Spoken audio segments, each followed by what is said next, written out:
Welcome to Pod Save America. I'm Jon Favreau. I'm Dan Pfeiffer.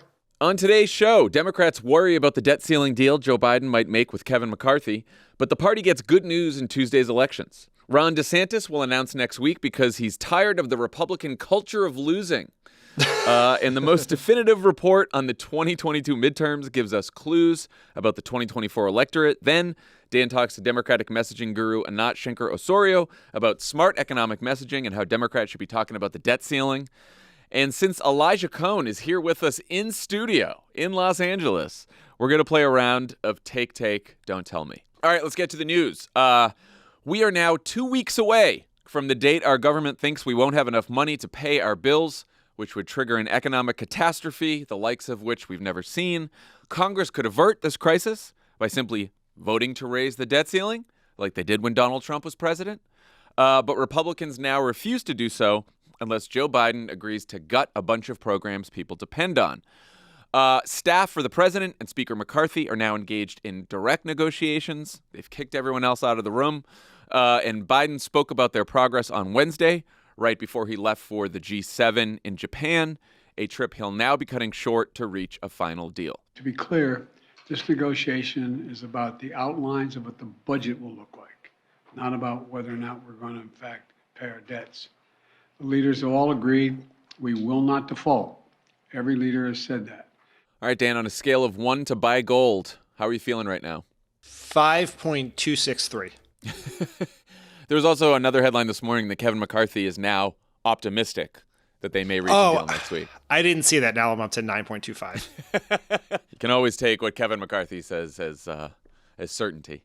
Yeah, we had a White House colleague who was quite smart, but he would always make predictions in very precise decimal numbers. And I asked him why, thinking he had really thought it out. And the answer is no. People think you're being more precise if you take it out to the 100th of a decimal point. Was that Austin Goolsbee? It sounds like a Goolsbee thing. It was not. It was okay. not. So we just heard in that clip, Biden went from saying he won't negotiate over the debt ceiling to cutting his foreign trip short so he can come home and negotiate a budget deal that would presumably include a debt ceiling increase. What happened? Is he? You think he's doing the right thing here? Did he have any other options?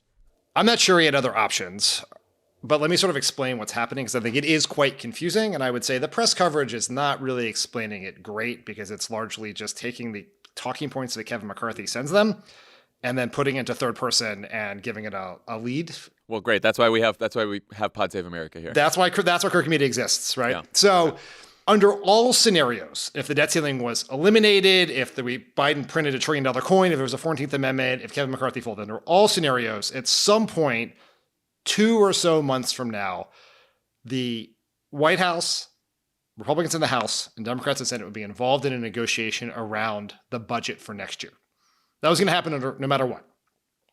And in that scenario, the Democrats were going to have to take some things they did not like. That was decided the moment the Republicans took the House. They now have a say in it. There are going to be some things we don't want. Less spending than we want on some things, some other things we don't like. And there would be that negotiation. That has happened in divided government since the beginning of time. And the reason that negotiation would have to end in some kind of a deal is because if it didn't, the government would run out of money and shut down. And while not as harmful as a default on the debt, a government shutdown is still pretty harmful, and it can't go on forever. So at some point, they would have to reach an agreement, or else the government would be shut down indefinitely, and we couldn't function. Right. It would be, people would be hurt, the economy would be hurt, individual people's lives would be disrupted, our ability to respond to crises would be hampered, all of the above. What President Biden is trying to do here, and this is a narrow tightrope, is I think, and this is just my supposition, no one at the White House has told me this, that the way President Biden has looked at this is he does not have faith that Kevin McCarthy would be willing to save the government from default if it came down to it, because it would cost him his job. There can be no avoiding of default if Kevin McCarthy does not put a bill on the floor, absent a couple of things we'll talk about in a second. And so what he's trying to do is help Kevin McCarthy help himself by pulling this negotiation forward that was going to happen anyway, cut that deal, and then would allow Kevin McCarthy to go to his people and say, look at what I got you from the debt ceiling, which is something he actually would have got them anyway later this fall. And so that is what is happening. Now, the challenge here is what happens if they don't have a deal when we get close to that X date? President Biden said in those remarks before he left for Japan that all the leaders have agreed we won't default. Well, what that means is if we don't have a deal, are they going to do an extension of the debt ceiling, even if it's for a short period of time, to buy time to negotiate? And I think if we do not have a deal quickly, that is the next move for the White House, is to call for a short-term extension to give them time to finish the negotiation around the budget. And if they won't do that, then we are right back into where we were before, which is looking over the cliff of default. And I think just this week or last week, I can't remember anymore, McCarthy said that he didn't want to do a short-term extension. You could imagine that if they're negotiating and they're somewhat optimistic about the negotiations, but they just run up to the date and still don't have enough time, then you could imagine McCarthy saying, okay, I'll do a short-term extension because at least we're making progress. If Joe Biden had never started negotiations with Kevin McCarthy, I think the scenario is much more likely that McCarthy goes right up to the date and decides that he'll play chicken with Biden, and Biden's the one who will blink first because Biden's the responsible adult who doesn't want to tank the economy, and Kevin McCarthy knows that his caucus are a bunch of fucking loonies who would happily tank the economy.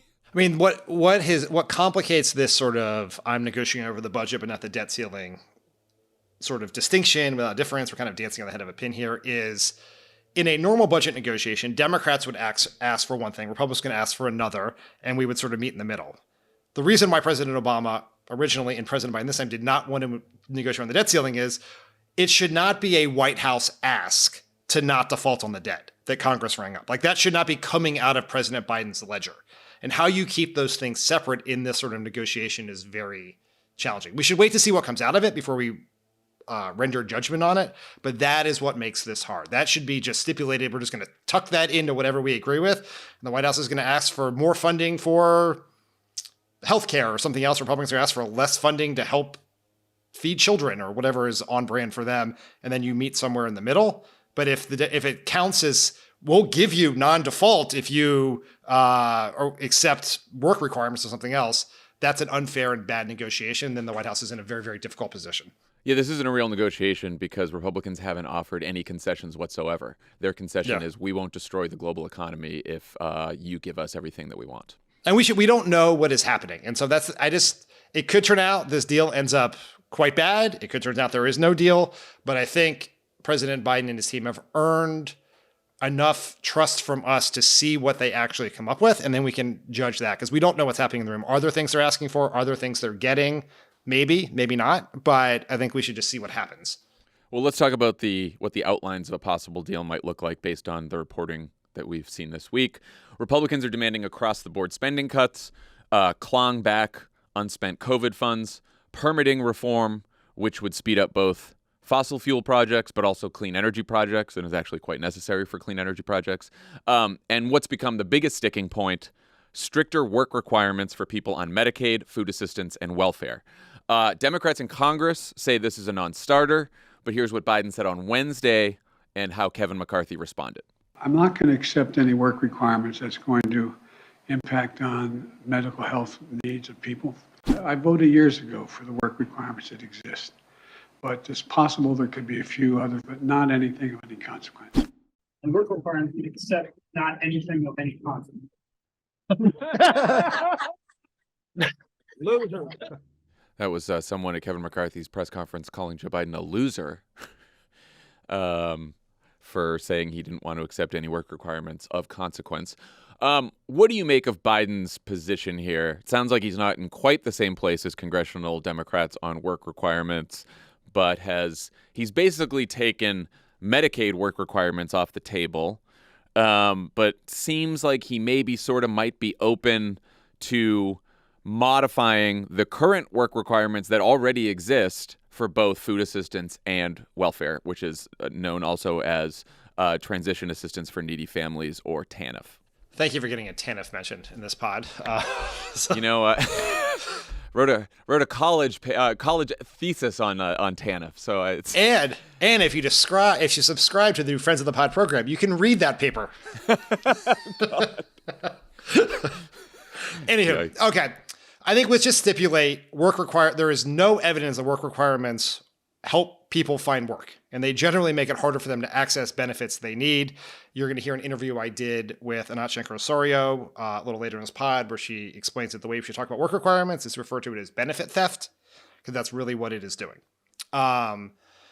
What I think is happening here, there's a lot of speculation around this, and you keep hearing reporters, right, and Republicans say that in 1996, Joe Biden voted for Bill Clinton's relatively atrocious welfare reform bill, and that is somehow predicts that how he's feeling about this. I think we should take that off the table. That was nearly 30 years ago. What Joe Biden believed 30 years ago is not what he believes now. This is still the same president who fought very hard for a very expansive program to help the poorest Americans in the American Rescue Plan, Build Back Better. We would have one of the most historic programs of all time if Joe Manchin had not sunk it. And what it seems that I'm doing is Biden is looking for deal space here. I would imagine he is a very seasoned congressional negotiator. And I think McCarthy has probably said, this is a thing I have to have. And Biden is trying to trade something for that he wants. What that is, I don't know. And the devil is going to be in the details here about what it is. But if there is anything that sounds like work requirements can be labeled as work requirements, that Kevin McCarthy can run around with his group of MAGA asshole friends and say, look at the win we got by hurting poor people, that's going to have a lot of blowback on President Biden from Democrats in Congress and I think progressives and activists around the country. I want to dig in a little on both the politics and the policy of this and how they sort of intersect. And I can talk about the policy. It's not often I get to nerd out on actual policy because I'm usually not that well versed in a lot of policy, but this one I am. So I think the principle that our taxes shouldn't go towards assistance for able-bodied adults who could work but refuse to is unsurprisingly popular with people. So they polled work requirements. 70% of people support work requirements for people on Medicaid, 67% support work requirements for people on food assistance, and 73% for welfare. So that helps you understand that McCarthy thinks he's playing a strong political hand, and Biden and the White House are like, oh, we're not playing a strong political hand, because when people just hear work requirements, they're like, yeah, of course people should work if they're able to work and they are able to find a job, and instead of just being on government assistance. But the truth is, 93% of Medicaid recipients are already either working, attending school, or have a disability. But, Arkansas in 2018, they didn't care about that. They decided to pass work requirements for Medicaid anyway. 16,000 people who are in poverty lost their health care. And over 90% of those people who lost their health care because of work requirements were working. And the reason that they lost it is because work requirements are really just additional paperwork requirements. You need more documentation. You need to know how to navigate confusing government websites. And as I said earlier, we already have work requirements for welfare and food assistance. What Republicans want in this deal, what I've read, is they want more paperwork for welfare and to raise the age you're required to work for food assistance from 50 to 55. But again, the people who are getting this assistance are either working part-time because that's all they can find, they're between jobs, they're caregiving, or they have health issues that prevent them from working the same jobs they did when they were younger. So it's like the issue here is most of the people that this would hurt are either already working or very much want to work. Right now, there's still like a quarter of all people who are eligible for TANF, for welfare, don't have it, because it's too complicated to get. And the incentives, since Bill Clinton passed welfare reform for welfare workers, are to get people off the benefits. And so they make it more confusing. They make the paperwork difficult. There are people who don't have access to the internet. They don't have transportation access. And all these things come into play so that it makes it harder for someone to get benefits. Like for us, you go to the DMV and you spend all day there waiting in a long line, and then you get to the front and then you don't have the documentation that you're supposed to. It's happened to all of us. Like you go back home and you can't renew your license that day. But imagine if that happened and when you went back home, you couldn't have food for a month or health care. Like these are the problems with work requirements. It's not that Joe Biden and the Democrats are against the concept of working or encouraging work. It's that, like Anat probably told you, work requirements are just an excuse for Republicans to kick people, to push working people into poverty. And if it wasn't an excuse for that, they would get rid of these programs, because everywhere it's been tried, they haven't worked. They haven't worked. So I just, it's horrible policy. But you can see where Biden's going on this, because there are already work requirements, and what they're trying to do is just tighten the screws a little more on the requirements and raise the age on food assistance. So it's relatively small, but it's still stupid policy. Because what it comes down to is it's a choice. All these things are choices. Budgets are all about choices and priorities. And one option, which is the one that President Biden and Democrats have pushed, is let's ask the wealthy to pay what they owe. The corporations pay what they owe, but they're not going to do that. So what's the alternative? Make it harder for poor people to have food and healthcare. That is the choice. And look, I would say for Republicans, they are in it for the kicks. If there was no deficit, they would follow this anyway, because for them, kicking poor people off healthcare is just like the friends they made along the way. Like, it's worth it for itself, right? Yeah. But in this context, it is because they say they care about the deficit. They need savings to say they reduce the deficit or reduce spending, and they won't do it the most obvious ways that would ask their wealthy benefactors to pay a little more, to pay the money they owe. It's also such bullshit. Raising the age from 50 to 55 for food assistance, like, that's going to save you such a tiny amount of money compared to the overall budget. It's bullshit, you know? So what happens if the White House cuts a deal with McCarthy that a bunch of Democrats in Congress refuse to support? I think that's almost certainly going to happen if he cuts a deal with McCarthy. And then I guess they pass it with Republican votes? And I think it ends up being a mix of both, because there's no deal. So here's sort of how the politics lay out. There is no deal that McCarthy will agree on that all the House Democrats will be for, or the majority of House Democrats will be for. That's just not possible. The parties are too far apart. And there's no deal that Biden will sign off on that the Democratic Senate will also pass that will appease the Freedom Caucus and others. And so you're in a world where you're going to need like maybe 100 Democrats to be for it to get it across the finish line. That's what happened in almost every fiscal negotiation Obama had as well. As the far right didn't want to do it, the progressives and the center left in the Democratic Party didn't want to do it, and then the people who were more moderate or had safer seats or others, and it still hated the deal, voted for it because it was better than default. And that is likely we're in it. And that is going to be rough political waters for President Biden, because he's going to be in this situation where and Obama had this too, where he cannot tout the wins he got, because for every time he says it's not that bad, another Republican leaves, and it gets that much harder to pass. And so you just have to like eat shit until the U.S. full faith and credit is safe, and then try to spin it 3 days later, and that does not work.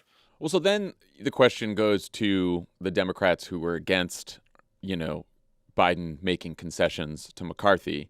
So what's your idea? Because otherwise we're going to default. And they have two different ideas. The House Democrats are moving a discharge petition that would force a vote on a debt ceiling increase, though they'd still need 6 Republicans to make that happen, because Democrats only have 212 votes in the House. And that discharge petition won't be ready until the middle of June, which seems like it could be past the X date if the X date really is June 1st, as Janet Yellen says it is.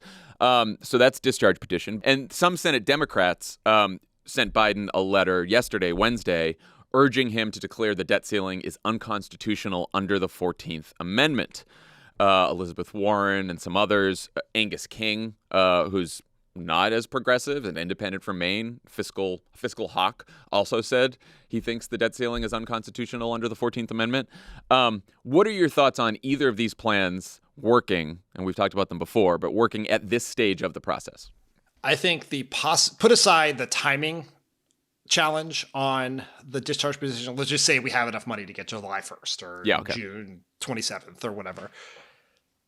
That only worked if there wasn't a negotiation between Biden and McCarthy. Because you're not going to find 6 members who are going to bail in the middle of the negotiation. Maybe it could work if we get to the end and that's what I was thinking. That keep doing it, keep talking about it, keep pushing it. It's not going to short circuit this negotiation.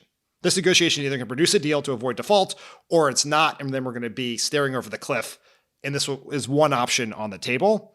Yeah, if we're staring over the cliff and this is the only and last game in town, then you could imagine, and the negotiations just all fall apart, then you can imagine 6 Republicans who are in Biden districts thinking, okay, it's either default or this discharge petition to avoid default, and there's no other option at this point. So that remains a live possibility, but the idea that it was the way it worked, it was a more live possibility in the short term if Biden had stuck with his no negotiation pledge, right? If we were just staring at each other heading towards the cliff, then maybe people would take that offer and they're less likely to take it until we're back to the cliff. Mm-hmm. The 14th Amendment is one of those things that seems great in theory and is very easy to call for if you're not the one who has to make the decision. Being a member of Congress, being a newsletter writer, a podcaster, a tweeter, you could say, that sounds like he should do it. 14th Amendment, we'll show them. If you're the person who took the oath of office, who is responsible for the well-being of the entire country, not the politics, not the polls, not the 2024 election, but whether millions of Americans are going to lose their jobs and trillions of dollars in wealth is going to be destroyed overnight, are you really going to take a path where the lawyers basically give you the equivalent of the shrug emoji on whether it's going to work? Like that, given that, like that is, Biden is in the choice of either he takes this very risky path that could work, but is high risk and may not work. And if it doesn't work, it would lead to the worst unforced domestic policy error in the history of this country with massive ramifications that could take a decade or more to unwind. How do you make that decision if you're the one who actually make it? Put it in a press release, put it in a Dear Colleague letter, tweet about it, write about it in your Substack, talk about it on this podcast. But if you're the person in the room who has to make the decision, and you and I were in meetings where some of those things were talked about a decade ago. And it's just, as the president who's responsible for the country, that's a very, very, very hard, if not impossible, path to take, in my opinion. Yeah, I was trying to game it out. I mean, say he does that.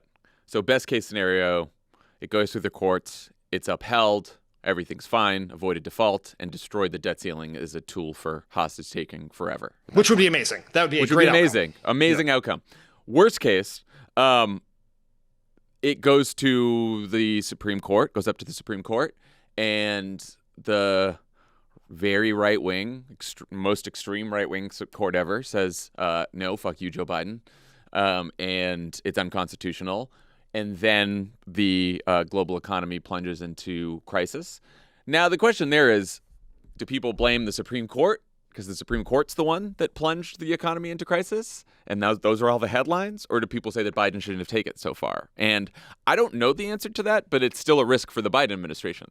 I don't even care. And I don't even think Biden even cares or should care about who gets blamed there. That's not the point. Right. When you're the president. Already, yeah. And even if in the short term, everyone is like, this is Clarence Thomas's fault, and I also fucking hate Mitch McConnell for stealing those seats, and Kevin McCarthy's a doofus. At the end of the day, if all you cared about was the politics, it still means Biden's going to run for re-election in a historic recession. It's not going to be better by November of 2024 if this happens. And so that's how it ends. And so it seems very, I mean, it is easy to play fantasy football when you're not the person who has to make the decision, who has to bear the responsibility for the actual pain that happens if that plan does not work. And so you might end up having to take concessions you do not like, take a deal you do not like, take on a ton of shit that you do not want or need politically to avoid that fate. That's sort of why Biden's in that room right now.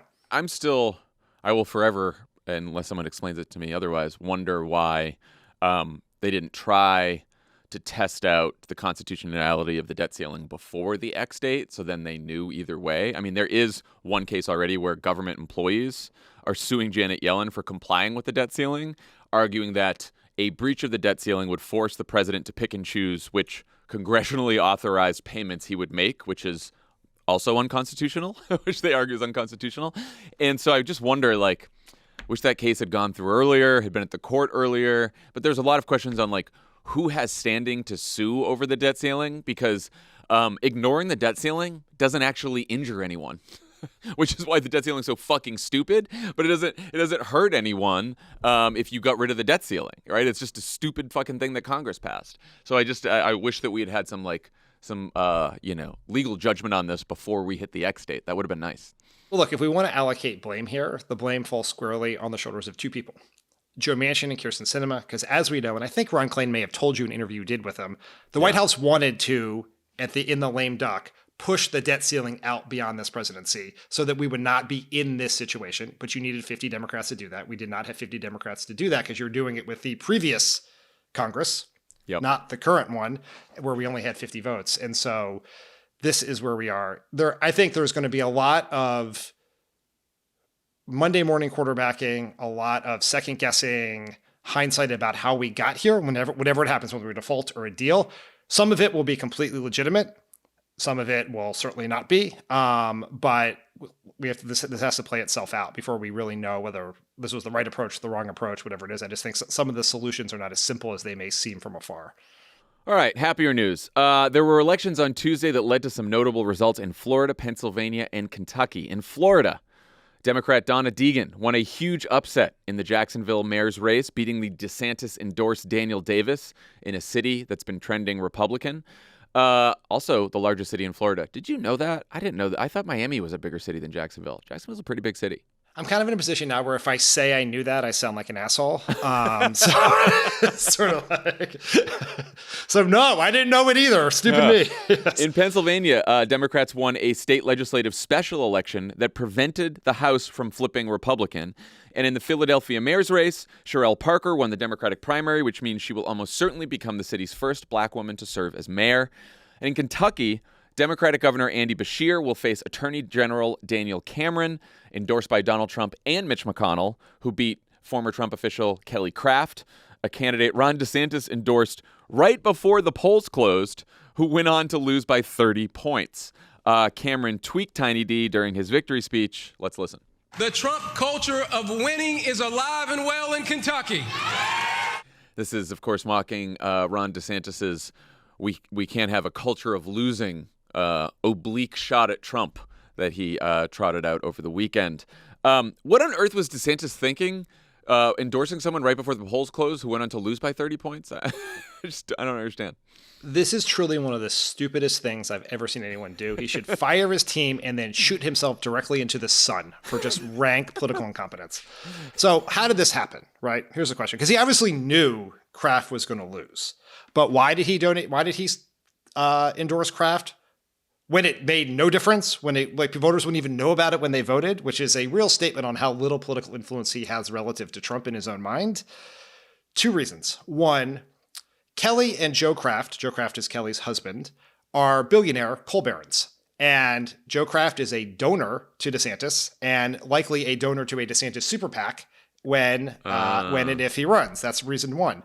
Reason two is that Kraft's strategist is Jeff Rowe, who is this Republican wonderkind who helped elect Youngkin and was a big coup that the DeSantis world got Jeff Rowe to come work for them. And so he clearly used his connections to DeSantis to deliver this endorsement even at the last minute. I'm sure he promised Kelly Craft when he took the job that he would eventually get DeSantis. DeSantis finally gave in at the last minute. He should fire Jeff Rowe for this because it's complete grift where he abused his relationship with DeSantis to get this endorsement. And so the whole thing speaks very poorly of the reportedly very soon to launch DeSantis presidential campaign. They don't know what they're doing. They got a bunch of people in it just trying to use DeSantis for influence and money and building their client roster. Yeah, Ron DeSantis is announcing next week, according to the Wall Street Journal today. What do you think about his culture of losing argument? I think he's taken this thing about Ron DeSantis culture warrior a little too literally. If you want to run as a winner, you have to stop losing. And he has done nothing but lose since he won re-election in 2022. And he keeps going around saying the implication of the culture of losing is that Donald Trump is a shitty candidate. And he may be right about that, but it's hard to say that Trump's a shitty candidate when that shitty candidate is kicking Ron DeSantis' ass in all the polls. So it's not really, something has to change for that to work. And right now it's not working at all. Yeah, I mean, he has to make a direct argument that Donald Trump suffered 2 historic midterm losses, one in which he wasn't even on the ticket, but made himself a central character in the race, and lost in 2020, which he, still can't seem to say. I think eventually he'll get there, or at the very least, at the very least, even if he doesn't want to piss off all the election deniers in the party, which is a lot of the party now, he could say, whether or not you think Donald Trump won that election, he should have won that election, and it should never have been that close. He could say that. Just doesn't want to say it. It's your best argument. He is trying to be more likable, though. Here's a clip from him last week. How about that laugh, Dan? I mean, what a weirdo. What a weirdo. Taking that likable on the top of his debate prep a little too far. I mean, not to use a dated political reference, which is sort of the brand of the Thursday podcast, but it's, it's a very Howard Dean moment from 2004. And this is an audio format, but the video of it is he looks even weirder in the video. Is what's important to know about that. You just see Elijah cringe in the background as you call this an audio format. For those of you who are listening in the audio format, how about that? I would just say that this is such a video format that before we got started, Elijah critiqued the choice of blinds in this room. Well, I think they're fine. Yeah, so Andy did as well, but Elijah did not like them, and I will be reporting him directly to Howley, who is not going to be happy about that critique. Yikes. Back to Kentucky. As red as it gets, but doesn't it seem like Andy Beshear might be the favorite in the governor's race? I think the most popular governor in the country.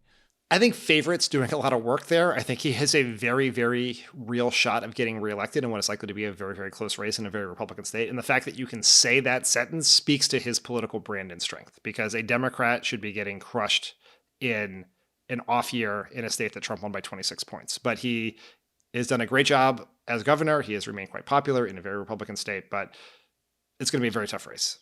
Yeah, and that's why everyone needs to help out. Go to votesaveamerica.com. We're going to be helping out with the Kentucky governor's race and all the 2023 off-year elections. That's one of the bigger ones. Were you surprised by the outcome of the Philly mayor's race, considering how much attention progressive star Helen Gim got? No, I knew it was going to happen, and I knew Jacksonville was the largest city in Florida. Wow! No, I was surprised, because if you followed all the news and the Twitter commentary, not the local news, but sort of the national political conversation about this race, it was all about Helen Gim. I think this is once again a reminder that the Democratic base, the real base, where the votes are delivered, which for the state of Pennsylvania is in Philly, is much more ideologically complex and in many cases moderate on some issues than the Twitter, cable, podcast conversation would have you believe. And that we've seen that come to bear in the New York mayor's race a couple years ago. We saw it in how the Chicago mayor's race played out, even if the progressive won in the end. And it happened here as well. And this is a big deal. This is the first Black woman mayor in the history of the city of Philadelphia. We should be celebrating that. She is as an exciting candidate as could be. I was digging into some of the numbers on it. Helen Gim's highest share of the vote came from people making over $100,000. And in terms of where she did well, she performed best by University of Pennsylvania, near that campus. Parker got the highest share of her vote from people making under $50,000. So, some people thought that Helen Gim much would be like Brandon Johnson in Chicago, a progressive who would beat a more moderate candidate to win the mayor's race. The difference with Brandon Johnson is Brandon Johnson built a coalition that included college-educated whites, wealthier liberals, but also black voters. And in Philadelphia, Helen Gim just had the highly educated, wealthier white liberals and didn't combine it with the black vote. And that's the difference right there. I mean, there is one other fundamental difference that I think is just because it's always too easy to draw a big conclusion on these things, is that in the Chicago race had a one-on-one runoff between Vallis and Johnson, and here this is a multi-candidate race with no runoff. So it put particular value in a consolidation of the black vote in a city with a large working class black population. Yes, that is very true. Any other takeaways from Election Day this week? Democrats have transitioned into a party that has a very high rate of turnout in off-year elections. We have become a high turnout party, and you see this in special elections. You saw it in the midterms. You see it here. 10 years ago, we were a presidential election year party, and we now have a larger percentage of our base that is turning out in non-presidential election years, and it's giving us real strength down ballot in some of these elections, like the Pennsylvania special election, the Jacksonville mayor's race. And it is ultimately, there's a lot of work to do to expand our coalition, to have a true governing coalition geographically across the country, but sustainable progressive political power is built at the state level. And if you want to do that, you have to turn out in these non-presidential years, and that is happening. And I think it's a real positive sign. I will say in Jacksonville, the electorate in this race that Donna Deegan won was more Republican than last time a Republican won the mayor's race. So how did she win then? She won because she got enough Republicans to vote for her. There was enough crossover support. She was able to persuade Republicans to vote for her because she's a more moderate candidate, and the Republican she framed as an extreme right-wing candidate. And so again, we've said it a million times, like turnout incredibly important, and also persuasion is incredibly important, and you can't be given up on convincing Republican or lean Republican or independent voters to vote for you, because both things are key to win a race. Speaking of elections, the most definitive account of what happened in the 2022 midterms is finally out. The data firm Catalyst maintains the longest-running voter file outside the two political parties, which makes their insights much more accurate than exit polls. Few of the major findings about 2022 are: 1, you just mentioned this, turnout was higher than any midterm election other than 2018, and Democrats won the majority of heavily contested races. 2, Gen Z and millennial voters combined actually exceeded their 2018 record-breaking turnout by 6%, and 65% of them supported Democratic candidates. 3, election-denying MAGA candidates did 1 to 4 points worse than other Republicans. And 4, the 2020 Biden coalition basically stayed the same, with 2 notable exceptions. Democratic support among white, non-college educated women rose 4%, and turnout among black voters fell in contested races. What's your take on the data, and did anything else stand out to you? The data paints a very, I think, positive and encouraging picture for 2024. There's obviously a lot of work to do there. When, even midterms, as high as the turnout was in this midterm, there are still a whole ton of people who are going to decide the presidential election who were not in this election, but the strength of the Democratic coalition stays strong. The second piece that I think is really notable and important is the centrality of continuing to brand correctly the Republicans as extremists, and particularly extremists on issues like abortion. Because if you can take those gains you have made with white women who didn't go to college, with the surge in voter registration among women that they found in this study after the Roe v. Wade decision, and keep pushing it forward as around the country, whether it's in Florida or North Carolina or elsewhere, that Republicans are continuing to push incredibly extreme, cruel, and dangerous positions on abortion, it is a boost to what we are seeing, which is a anti-MAGA majority in the country, but particularly in the battleground states that will decide the presidential election and decided the Senate in 2022. And what is, I think, most useful about this study is that in the 2022 election, there was almost 1-for-1 overlap between where the races were for governor and Senate and the ones that will decide the presidency. Oftentimes they're not, it's about Maine or these other states that are not in play in the presidential, but here it is. We're talking about Pennsylvania, Wisconsin, Georgia, Arizona, Nevada, Michigan, right? That's it. That's the battleground right there. For me, it was a reminder that campaigning and it really works. It sounds sort of obvious, but the difference between contested areas and uncontested areas, whether those uncontested areas were blue or red, Democrats performed as you would imagine they'd perform in a midterm election where they're the party in power, meaning there was basically a red wave in those areas where there were not seriously contested races. In contested races where we had candidates and campaigns and we were on TV and we were knocking on doors, it really worked, even in the toughest contested areas. So I think that was important. I do think that, black turnout and black support are issues, especially among younger black voters. That's where we saw the biggest drop-off.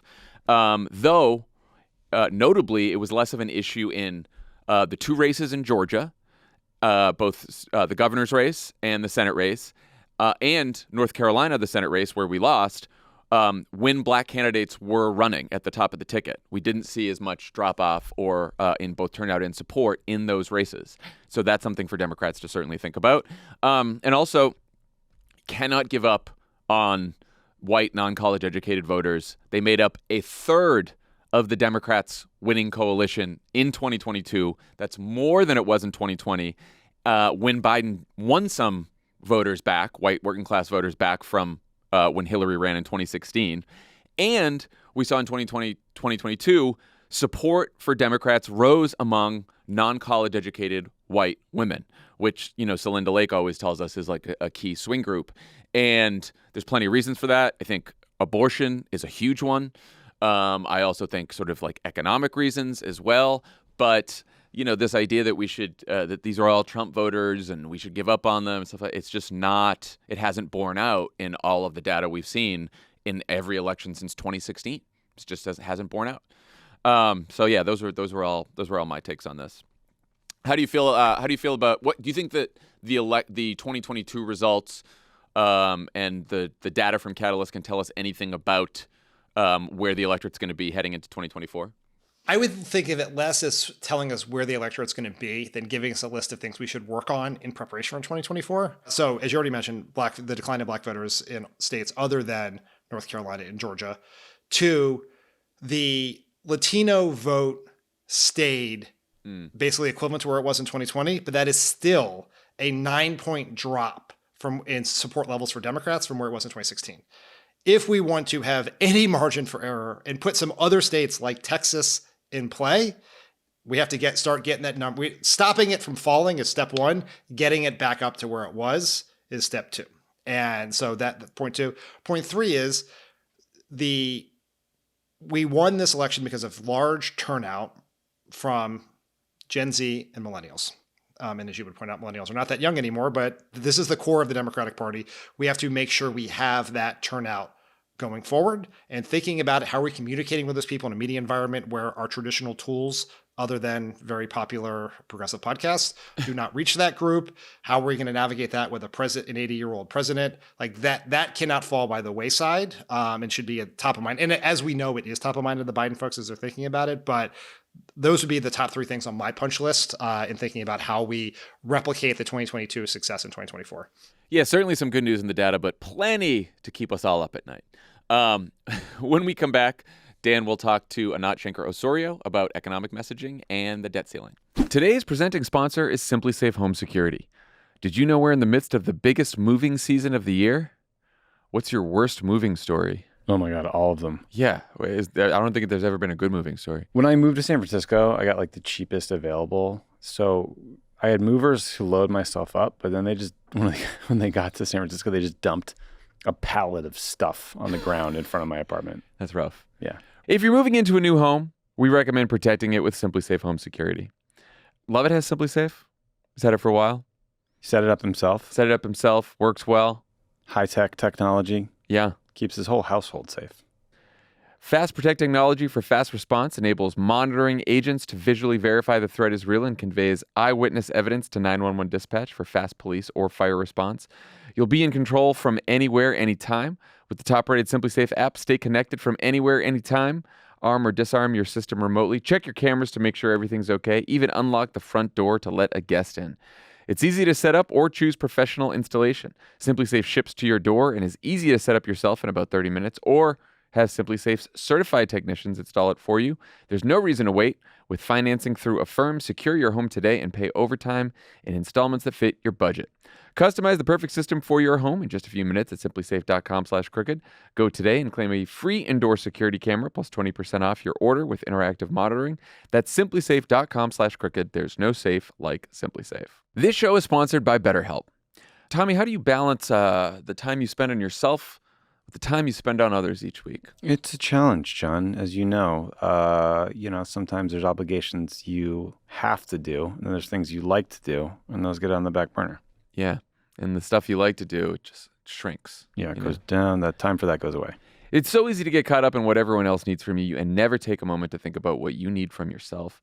But when we spend all of our time giving, it can leave us feeling stretched thin and burned out. Therapy can give you the tools to find more balance in your life so you can keep supporting others without leaving yourself behind. If you're thinking of starting therapy, give BetterHelp a try. It's entirely online, designed to be convenient, flexible, and suited to your schedule. Just fill out a brief questionnaire to get matched with a licensed therapist and switch therapists anytime for no additional charge. Find more balance with BetterHelp. Visit BetterHelp.com/PSA today to get 10% off your first month. That's BetterHelp, HELP.com/PSA. Pod Save America is brought to you by Stamps.com. Give a shout out to a member of your team who works tirelessly behind the scenes, Andy Taft. Andy has to deal with me, Jon, and Lovett. Which is like... At the same time. Which is like 6 people. Mainly because Lovett's like 4 people. Right. Yeah. 5, and we're both a half. If you're someone who specifically handles shipping, Andy Literally handles everything. When every person, moment, and penny counts in your business, you can't afford to take any of them for granted. Stamps.com gets it because for the last 25 years, they've been helping businesses like yours save time and money, and like ours.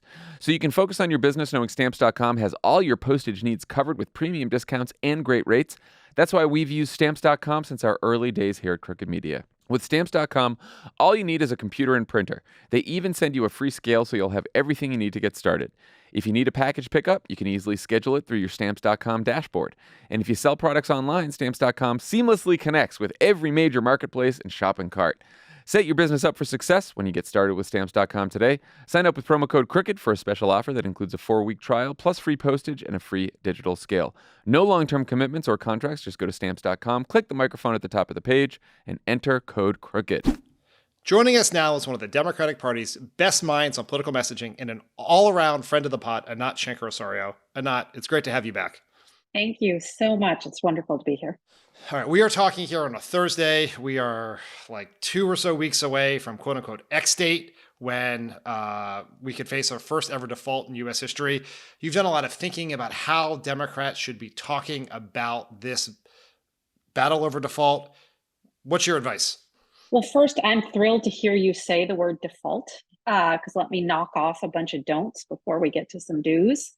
Number one, don't call it the debt ceiling. I realize we can't control what the media says, but calling it the debt ceiling just reinforces to voters this idea of profligate spending and the fact that we're always in debt. Don't try the hypocrisy argument. We love it, makes us feel good, never ever works. By that, I mean, they voted to raise the debt ceiling 1,000,000 times before, and they did it under Trump, and they've done it before. Actually, what we find when we test that is it backlashes hard. Again, it's that reminder that we are, or that feeling that we are perennially irresponsible and we just keep putting ourselves into this situation. On the do side, which is obviously the more important side, definitely talking about it as default, definitely making clear that there are villains here. So, for example, if MAGA Republicans block our government from paying America's bills, millions of families won't be able to pay ours. So really putting into stark relief, what is this abstract seeming thing? Also saying, for example, MAGA Republicans are threatening to default on America, that phrase default on America, unless they can take away what Americans need in order to be able to explain what I also call the your money or your life offer, quote unquote offer that McCarthy is putting forward. What is always challenging, and I've been through a couple of these from my time in the administration, is you have this question of default and the mechanisms by which you afford default. And then there is this separate thing that is also taking place in this context around spending and spending cuts and what the Republicans want and what Democrats don't want. And I know they're all sort of mixed together in how it's covered. But in the context of spending cuts, there's lots of polling that shows that abstractly people think government spends too much, deficits are a concern. How do you think Democrats should talk about that and what they are fighting against in terms of spending? Is it specific programs? What does your research show? Yeah, great question. It is a very complicated tale to tell. I think the first line of answer, which you already know, is don't get into the details. People don't need to know the details and they cannot sort of process and absorb. It also hinders our ability to just do a compact kind of message if we try to go through it.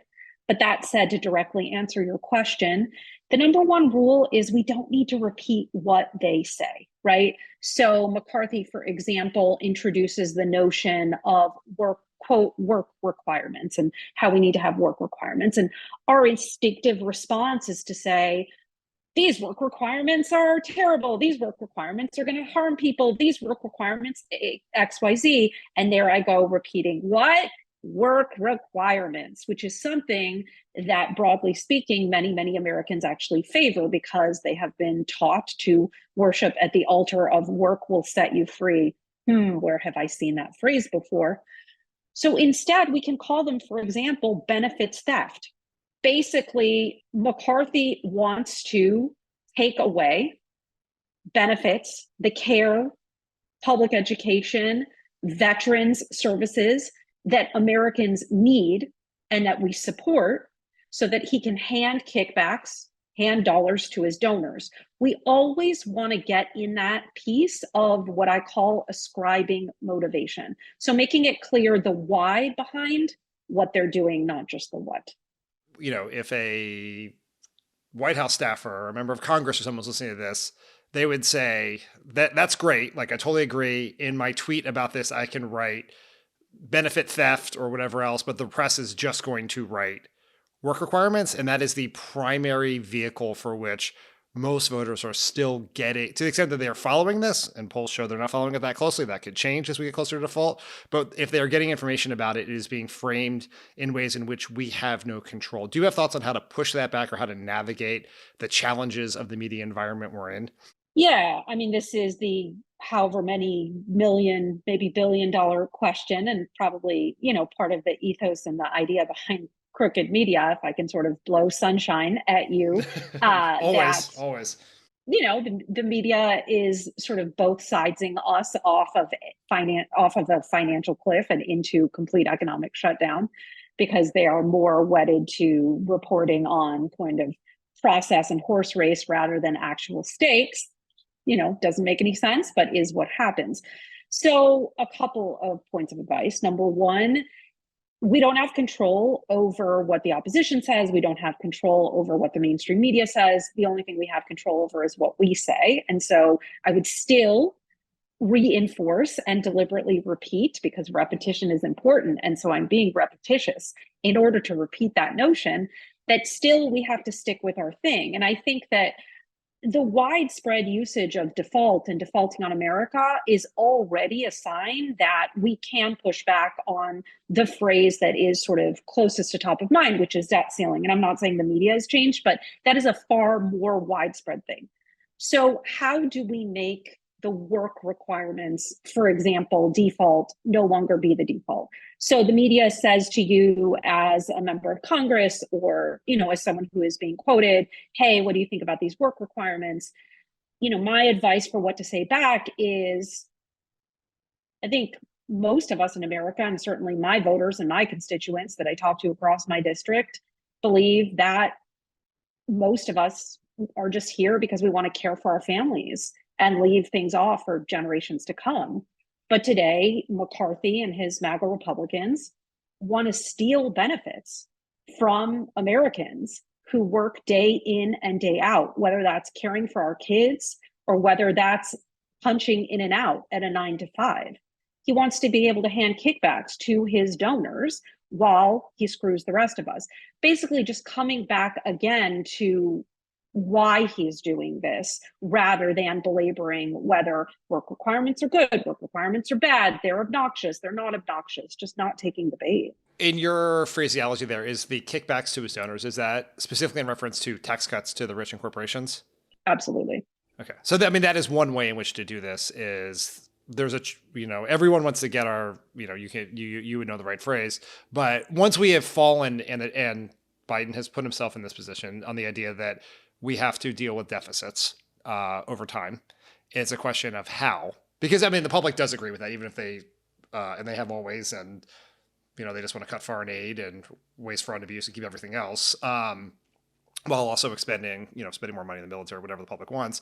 But you get into, now you're in this world of how do you do it, right? And our way includes asking the wealthy and corporations to pay more. They will refuse to do that, and because they refuse to do that, they have to do X, Y, and Z, right? Which can be cut Medicare and Social Security,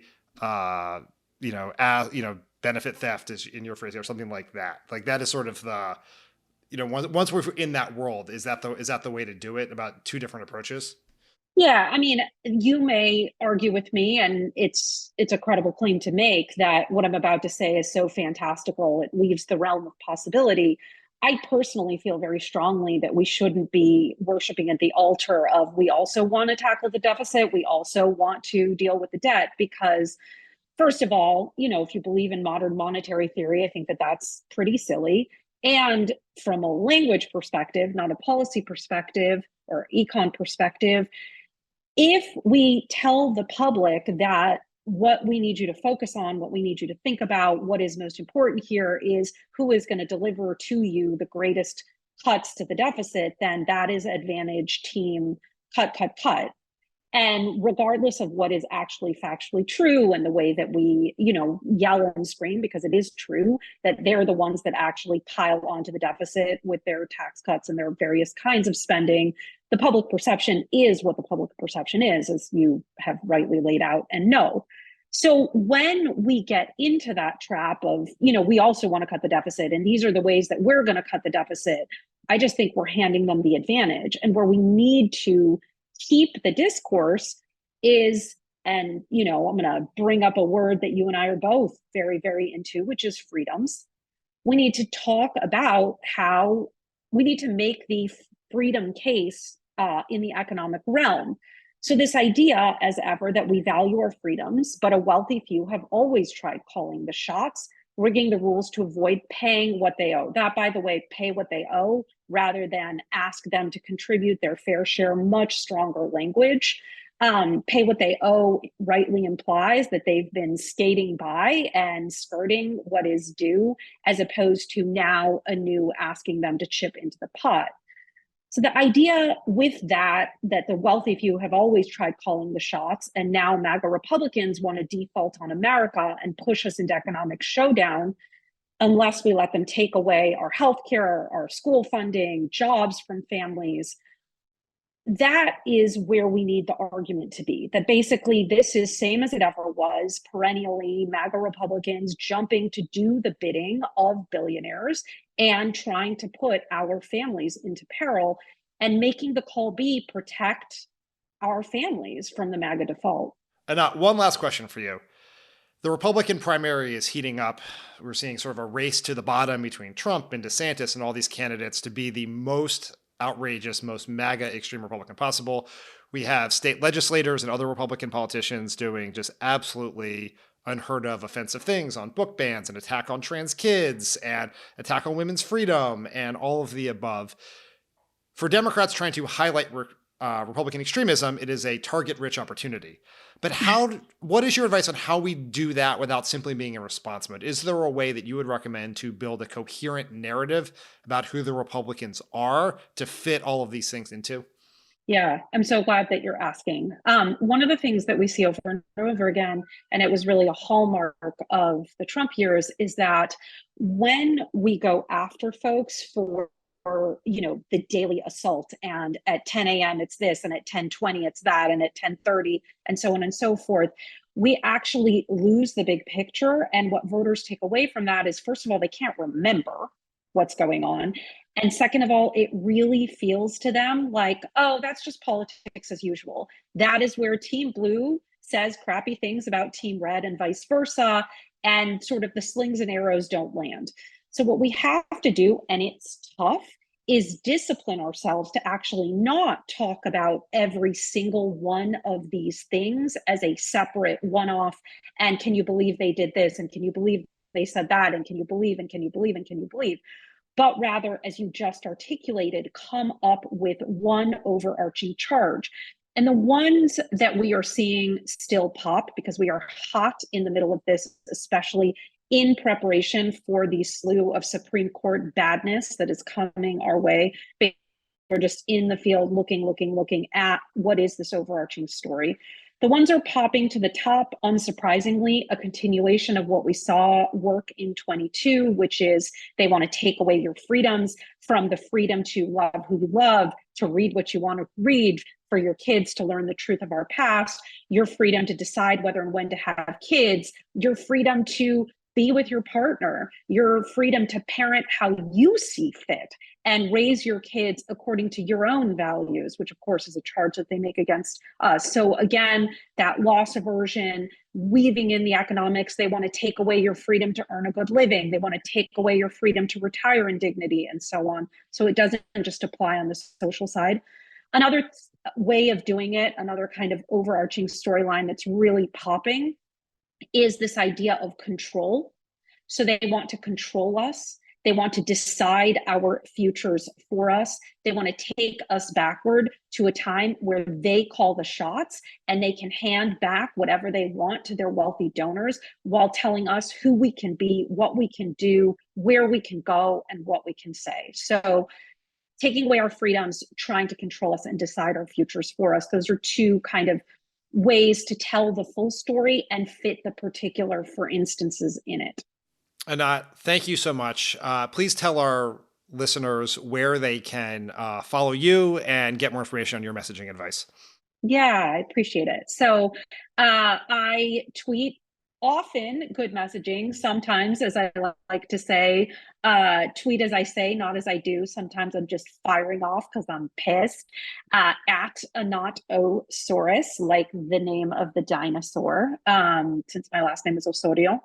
And then I also have a podcast, each episode of which traces a win, a happy thing, something we won somewhere in the world and how we did it. And that's called Words to Win By. Anat, thank you so much. And I'm sure we will talk to you again soon. All right, we're back. And with us in studio in Los Angeles, Elijah Cohn.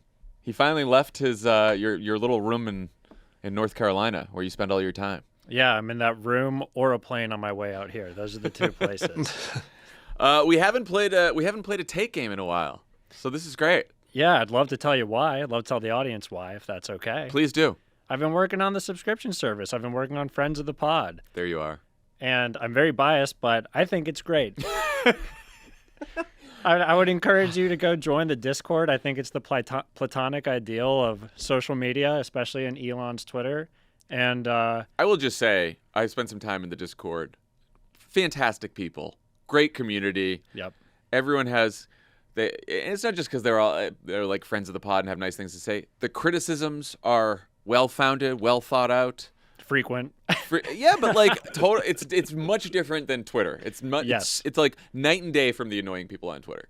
Absolutely. And then we got this show we're making. We're recording another episode right after this, Terminally Online. I won't say it's a good show, but we have a lot of fun making it. And I'm going to post some clips on social media, so go check those out if you want a taste for what it is, and go sign up. I would say it's a great show. Yeah, it's a great show. I'll say that. Today's going to be great. Because Dan's doing it today. And I am coming in hot today. We're recording Terminally Online today. You probably won't hear it till, I don't know when it comes out. Saturday. Oh, okay. Yeah, it's right up against Love It or Leave It. Don't tell him that. This is oh Jesus. You really can't. Yeah, you really can't. He won't hear it here because he doesn't listen to this pod anyway. Dan, don't write about it in message box. Crooked.com/friends. Jon and Dan, please say crooked.com/friends. Crooked.com/friends. Crooked.com/friends. Great. Let's play the game. Welcome back to Take, Don't Tell Me. So I'm going to present you all with 5 news stories, and then you'll have to rank them from best to worst, with the worst take being number 1. Okay. Here's the catch. You don't know which takes are coming, so be careful to not fill that number 1 slot too early. Are you both ready? I'm so ready. Great. Let's do it. Dan, are you ready? I didn't let you say. Well, if I said no, what would happen? I'd wait. I don't know. So yes, I'm ready as I'm going to be. So let's start with a piece from Politico. It's about Vivek Ramaswamy. Number 1. Yeah. Do you know what this one is? No, you said Politico, and I was triggered. Yes. Wow. So Vivek Ramaswamy is running for the 2024 Republican nomination for president. If you aren't familiar, his background is that he's rich and he hates wokeness. That's it. This piece is titled... All right, I'm interested. 9 ways Vivek Ramaswamy can beat Donald Trump, according to Andrew Yang. Dan, this is like a piece called How to Win a Game 7, according to Doc Rivers. Do you think was that necessary? Was it necessary? I didn't say anything. I don't think most of our audience will get that, but whatever.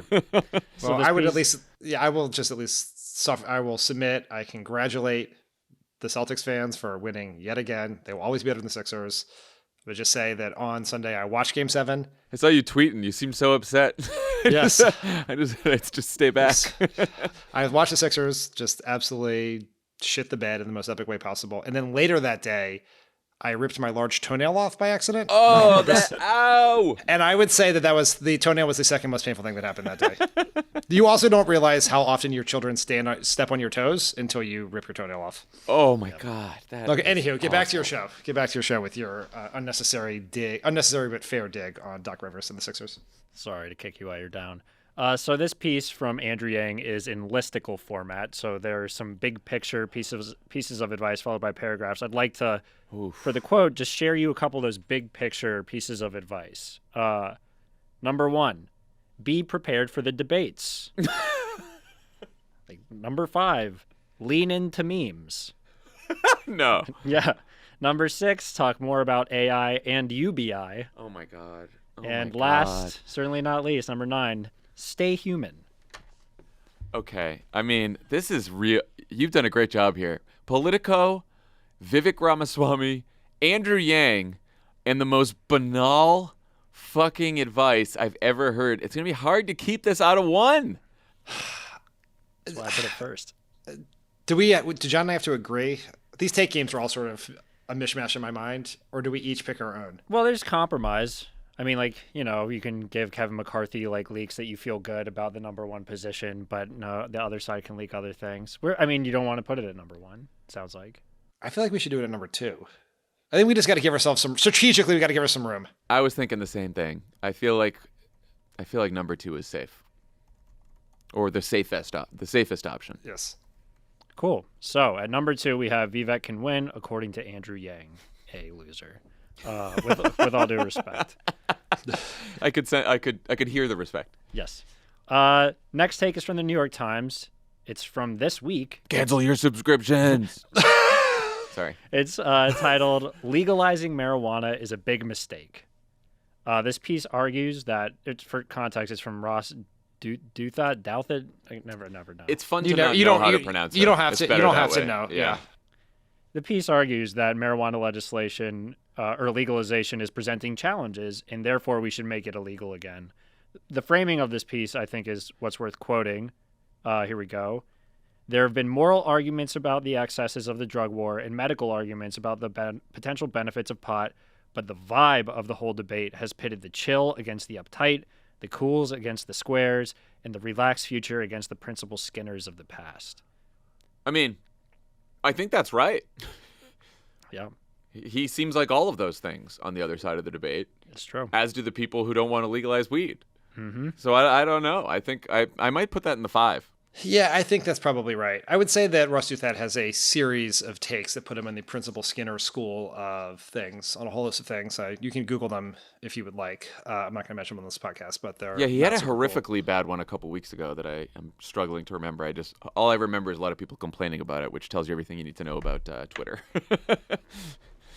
Okay, cool. New York Times at number 5, weed is only legal because it's cool.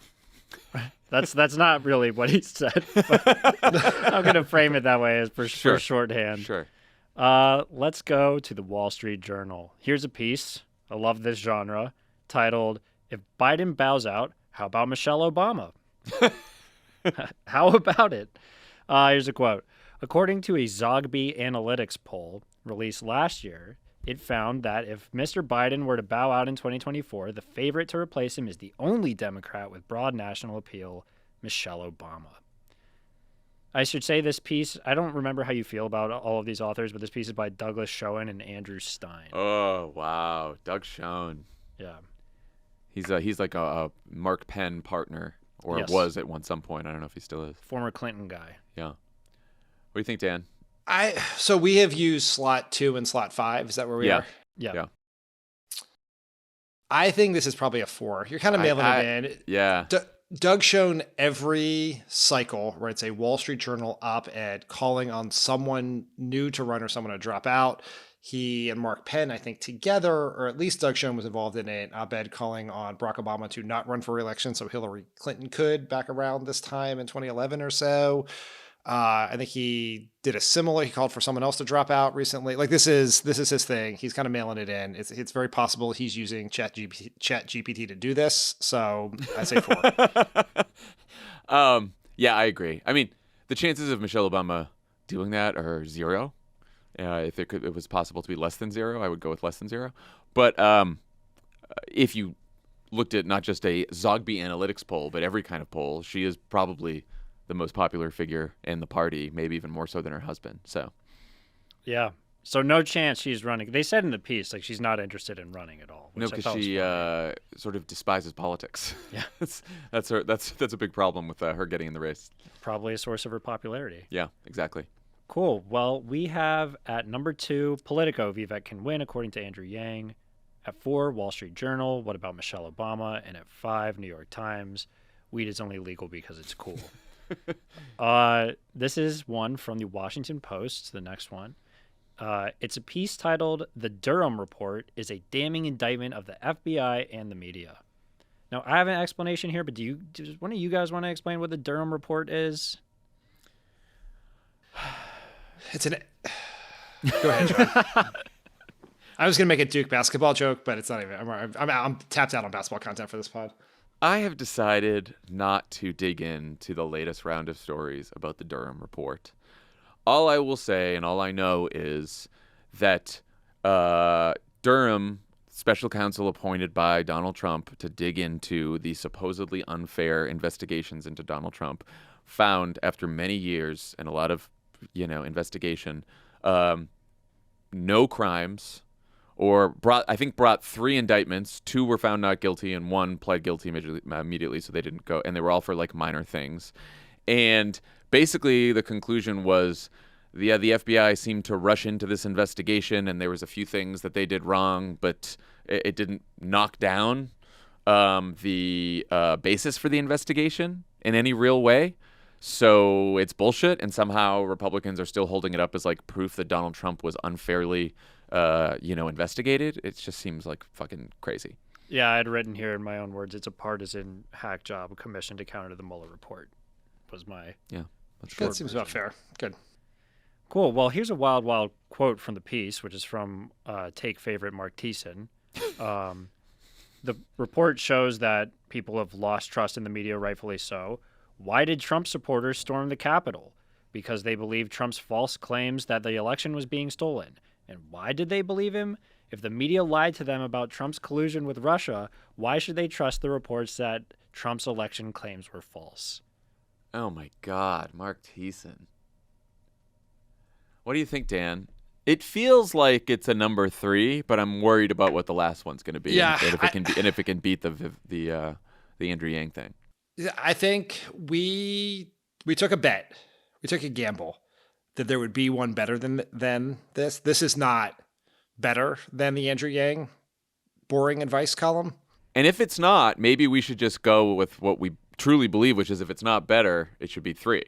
I think it should be 3. We just got to roll the dice and hope that we get a good one. And if we don't, it's a fake game with no stakes. So what really is that gone wrong here? I am feeling the stakes. Yeah. What are the stakes? Doc Rivers was feeling the stakes the other day. Wow. I just cannot believe I'm being trolled by a Charlotte Hornet fan right now. I'm a NBA fan. So to recap, the number 1 slot is open. Number 2 is Vivek can win. Number 3 is Jan 6 is the FBI/media's fault. Number 4 is what about Michelle Obama? Number 5 is weed is only legal because it's cool. The good thing about number 1 is that it's unconventional. It's what you make of it, because it's not really a take. Mm-hmm. It's a tweet. Oh. From Mike Pence. It's simply a photo of Mike Pence inside a Dunkin' Donuts in New Hampshire. It's a very awkward photo. John's holding up his Dunkin'. So here's the text from the tweet that goes along with the photo. I heard New Hampshire in America run on at Dunkin' Donuts. Had to check it out for myself, American flag emoji. The take is the implicit idea that this is what Pence needs to do to contend in 2024, and that this was good by his staff. Where do you guys want to rank it? Also, just the idea that he just discovered. Hey, I heard that America runs on Dunkin'. Yeah, have you heard of this new coffee shop? It's sprouting up all over the country. It's called Dunkin' Donuts. Yeah, at Dunkin' Donuts, tagging the brand. And not even did he use the donut emoji or just American flag? Just the American flag emoji. Yeah, I mean, where it's not that I would not have made it number 1. I would have made the Andrew Yang one number 1, but I probably would have made this 3.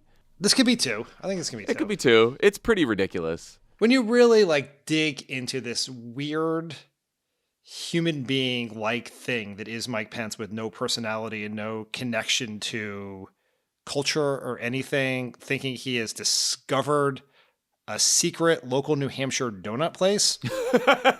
called Dunkin' Donuts? What is this Dunkin' Donuts? And there's no G. Look at that, guys. These New Hampshireites are crazy. Also, did you hear America runs on this? Crazy. That snappy new slogan? Yeah, it's like when Michael Scott goes to New York and he's like, I got my local pizza joint here and it's Sbarro. Is this what Mike Pence needs to win?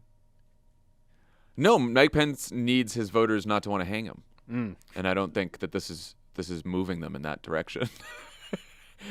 I think after seeing this tweet, more people are going to want to hang Mike Pence. Yeah. Should I have not said that? Like who? Starbucks fans? Or just like Howard Schultz? People who do People social who run media. the people who run Pete's? Yeah.